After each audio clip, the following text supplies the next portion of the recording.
Clinical Research Associate Job Interview Questions and Answers.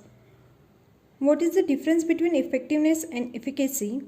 Effectiveness is most likely results for a particular intervention under pragmatic or real-life situation, taking into account compliance, dropouts, withdrawals, and learning curve for surgical interventions. Efficacy is best possible outcome for a particular intervention under perfect condition.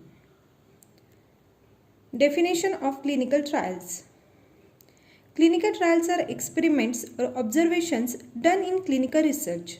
Biomedical or behavior research studies on human participants are designed to answer specific questions regarding biomedical or behavior interventions, including new treatments such as novel vaccines, drugs, dietary choices, dietary supplements, and medical devices, and known interventions that warrant further study and comparison.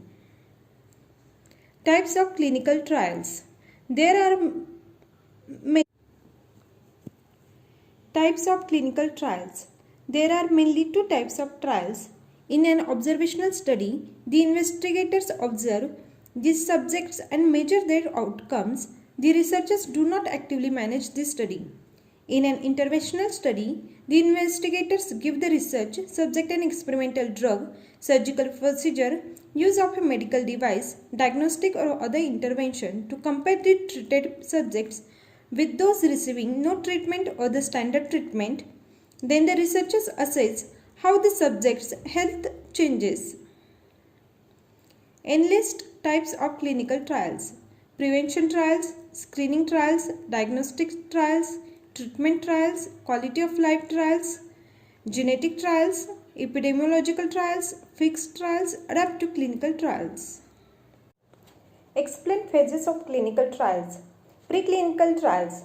Animal test and in vitro test tube to determine dosing and any other potential risk to administration in the human beings. Phase 0 trial to study pharmacodynamics and pharmacokinetics properties in humans.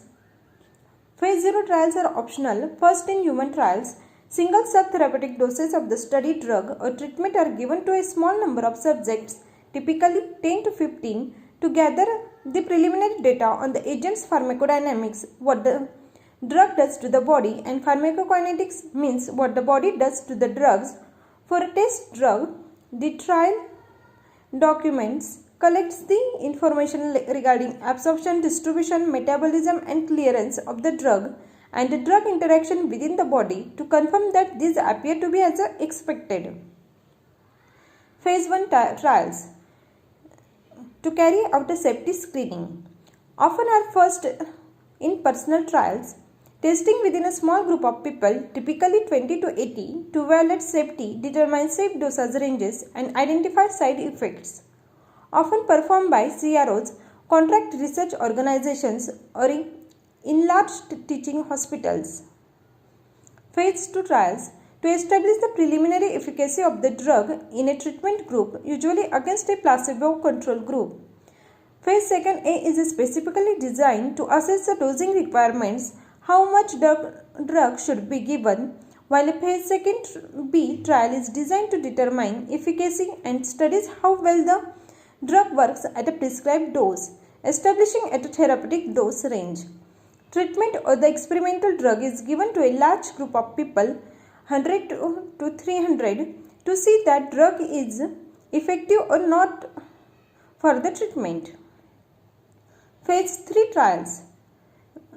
To determine the final confirmation of safety and efficacy, testing with a large group of people, typically 1000 to 3000, to confirm its efficacy, evaluate its effectiveness, monitor side effects, compare it to commonly used treatments, and collect information that will allow it to be used safely. Phase 4 trials. Safety studies during sales. Post-marketing studies delineate risk, benefits, and optimal use. As such, they are ongoing during the drug lifetime of active medical use and perform after the product license has been granted by the regulatory authorities. Industry conducts large, long-term epidemiological studies to assess optimal use and for the marketing strategy of the drug. These are essential. Safety pharmacovigilance is monitored by the post-marketing surveillance studies. Who sponsors a clinical trial?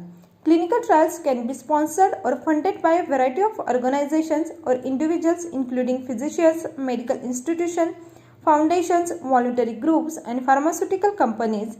In addition to government agencies such as National Institute of Health (NIH), the Department of Defense (DoD), Human Health and Services (HHS), and the Department of Veterans Affairs (VA).